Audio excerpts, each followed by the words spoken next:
okupacinio režimo laikais mes tos informacijos daug neturėjome. Nutapęs paskutinį sustojimą, kažkoks tai apsiraminimas, tai kažkaip duoklė atiduota tiem žmonėm, kurie žuvo, sušalo šiaurėje, išėjo, niekad negrįžo. Maža dalis grįžo gal iš jų. Buvo apsiraminęs. Ir 92 metais Sąjūdžio suvažiavime buvo daug ir iš draugų pažįstamų tenai. Ir kažkaip didelė tokia mintis, kad jau gimsta kažkokios asmeninės materialinės ambicijos. Ir 92 metais ėmiausi to tolimesnio žiurkių ciklo arba tautos kelio kažkaip pavadinti. Gal dar net aš to tautos kelio neturėjau pavadinimo. Pradėjau tapyti su žiurkėmis. Tai buvo pirmasis darbas. Įvedžiau kažkaip tą tautinę simboliką, verpstės, rankšluostinę, atribuciją, reiškia žmogiškumo paminamos ir pradeda griaužti mūsų tą visą tautinę savimonę. Pavaizdavau taip konservų dėžutę, kuri simbolizuoja tą visą sukramtytą maistą, tokį lengvą maistą, nuo kurio iškrenta dantis. Dar nesupratimo neturėjau, kad tai bus tolimesnis ciklas. Karjeros kėdės kažkokios.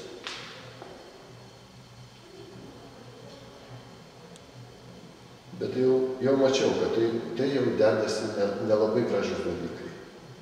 Kad jau prasideda atitrukimas nuo žmonių, nuo liaudės. Ir prasideda kažkokio išpuikimo daigai.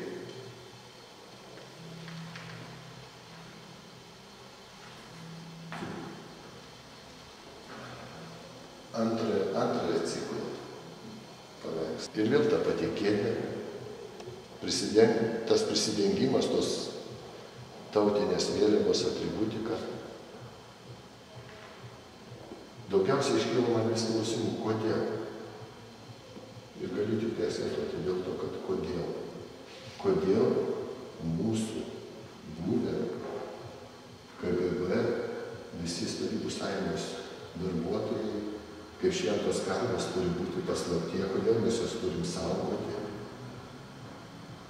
kur jie įsitaiso, kokiuose darbuose. Kodėl aš turiu galvoti ant savo kaimynų, kad jisai buvęs KGB darbuotojas, arba kaimynas ar ne mes galvoti. Ir kodėl tas turi būti pasiekta ir paslėpta. Prasidėjo net tokie dalykai, kada pareiškė per televiziją vienas iš aukščiausių Europoje 100 000 pensininkų litų, 100 000 pensininkų litų neišgelbės. Ciniškai. Tai sakiau pasauliu, tai yra pasėtas jau grūdas, kad ką nori, tą gali daryti su mūsų sunkiai uždirbtais pinigėliais. Ir gali į Zelandijas važiuoti, į Tailandus, pirkti savo mašinas, ką nori tą daryti, jokios ataskaitos žmonėm, kurie uždirbo sunkiai. Tai kaip bebūtų, jie yra mūsų išlaikomi, ne mes.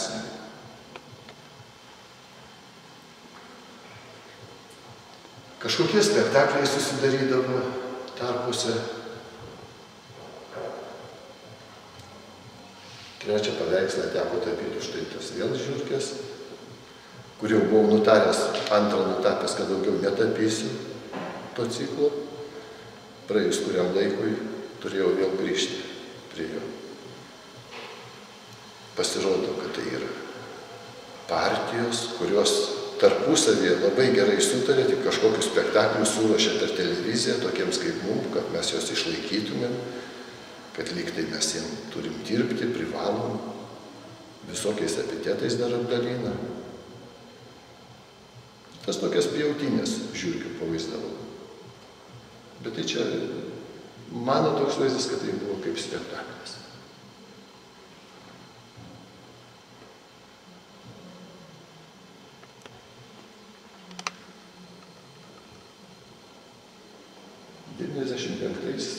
Baigiau kažkokį tarpą to paveikslo, degradaciją palikau ir buvau atitrūkęs nuo to darbo.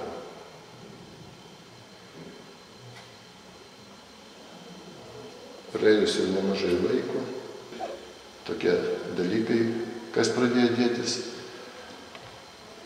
ėmiausi vėl darbo. Taip pat tai čia iškilo tos problemos ir Pociūno, ir Abramavičiaus. Dar neaišku, kiek tokių buvo kaip Pociūnas, kaip Abramavičius. Maskvos šleifas nusitęsęs iki šių dienų. Pedofilijos tie įvykiai visi. Ir ėjimas, grėbimas prie to lobio. Niekaip negalėjau suprasti, kada tremtiniai patys turi užsidirbti, jų vaikai, tremtinių anūkai, uždirbti ir susimokėti patys savo kompensaciją už tremtį. Tai čia gaunasi kaip bilietas už nuvažiavimą į Sibirą ir atgal ir patys dar turi susimokėti. Kada mūsų pseudo politikai aiškina, kad tai dar per anksti Maskvą judinti Kremlių, tai per vėlai, šnypščia mykia ir visai atidėlioja. Čia pat apsisukę, kiek jeigu neapsirinko, tegu mane pataisys kas nors, 140 milijonų pateikė žydams kaip kompensacija už prarastą turtą, neturint pinigų, nepareikalavus iš Maskvos, užkrauti dar tokią naštą vėl mūsų vaikams ir anūkams, kada yra tokia sunki situacija, tai jau yra virš žmoniškumo ribų. Bet paprasčiausiai gali būti čia ne kad ir italams, ar prancūzams, ar dar ką nors, bet tai yra tautos nuskurdinimas. Kitas dalykas, tas turtas yra dar, už kurį mokam, yra jisai ir veikiantis. Yra jose viešbučiai, kavinės, tegu tie, kas įsigijo labai pigiai, privatizavo tą turtą, tai tegu jie ir susimoka. O kodėl tauta turi mokėti už tos dalykus? Kur žemės sklypus savo persikelia, kur tvartelius visokius persikelia, tegu tie ir susimoka, o nedaug tai užkrauti.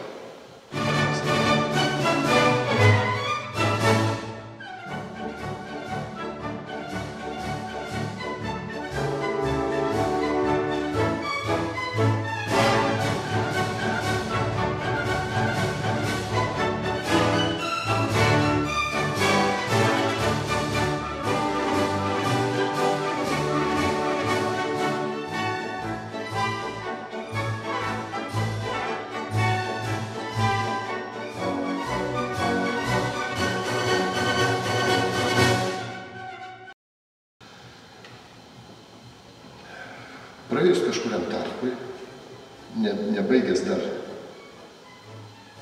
reiškia, prie lovio to paveikslo, kur rūpintojėlis nusisukęs, nusivylęs net, ėmiausi kito darbo.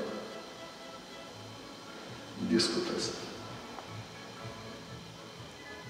Ir vėl ta pati problema iškilo su buvusiais KGB darbuotojai. Šiuo momentu jie Lietuvoje yra apie 20-30 tūkstančių. Jie kažkur įsitaisę dirba. Aišku, jie ne gatvę šlovė, ne kažkokias plytas mūvė tenai namus ar dirba prie kelių kokių. Jų ir vaikai net yra gerai taisyti. Jie net vadovaujančiose postuose yra. Ir vėl tas pats, kaip šventos karvės yra slepiamos. mes turim žinoti, kas mūsų, kabutėse, didvyriai tokie yra. Sukūriau tokią mašiną, kuri nieko nesiskaitydama, sėdi ant tos mašinos ir eina per visą tautą.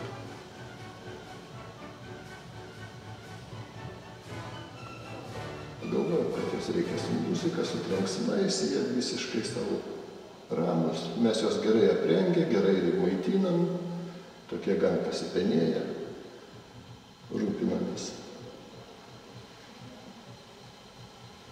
Ir kada tauta, samdydama jos, tikisi iš jų, kad jie gero darytų kažką tautai. Jie net mūsų išlaikoma policija paleidžia šavinės dujas, paskiau aiškina, kad dujos pasibaigė, paleidžia guminės kulkas, atseit dujos pasibaigusios. Tai gerai, kad nepasibaigė guminės kulkos. Nedaug dievė būtų pritrūkę guminių kulkų.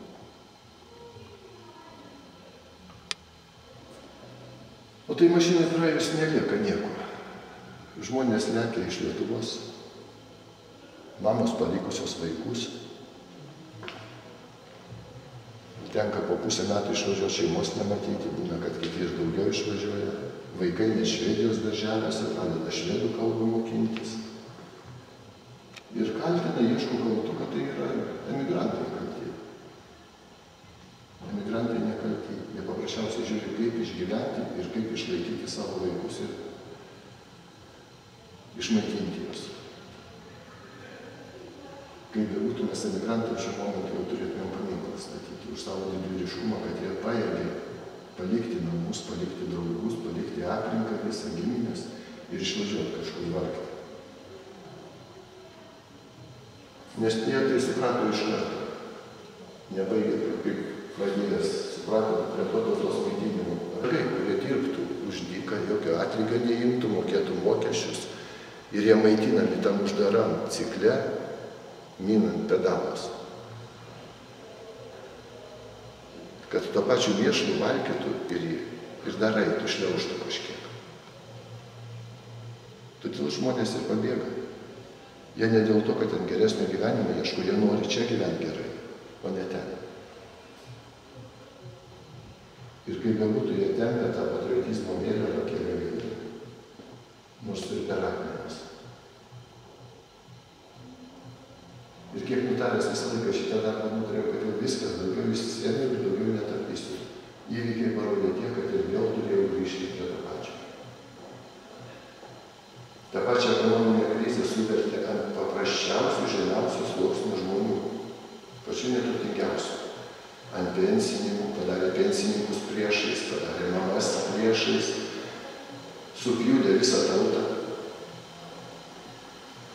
ir pakabino kaip narvą kokį su visais mumis virš bedugnes. Bet tai nesupranta tos žiūrkės, kad jos pakabinimo tas virvės pačios griaužia ir jos pačios irgi nuvarmės į tą pačią bedugnę. Ir ant to galvoju viskas užbaigti, pasirodo, ne, toliau eskizas dirba. Ir man kaip didžiausias atlygis yra šią parodą suruošus, kurios biudžetinėje įstaigoje kažkokiai tikrai nepriimtų ir neeksponuotų. Suradau erdvę, kalbant Laisvės alėjai, padėjau svečių knygą ir ta svečių knyga man yra kaip užmokestis, kas atsiliepia, kaip žmonės atsiliepia ir ką atsiliepia apie tą mano visą darbą. Aš virš 20 metų dirbau šitą ciklą ir abejojau, ar aš gerai, ar aš teisingai einu, kokiu keliu einu ir ką aš darau. Čia, kas yra įrašyta, tai man ant širdies pasidarė daug lengviau ir aš pamačiau, kad jeigu taip ir toliau, turiu toliau dirbti. Ėjau, rašau, ėjau savais keliais Laisvės alėją, tačiau sustojau, pažiūrėsiu, kad nemokama paroda, kviečia užeiti ir užėjau. Tokia lietuvybė tverkia iš paveikslų, dažai puikiai atspindi Lietuvos trapumą ir tuo pat metu stiprumą, galią kovą, puikus darbai. Gal kokią dieną nusipirksiu visą ciklą. Jūsų dėka nusimato puikiai diena, menotyros studentė Neringa.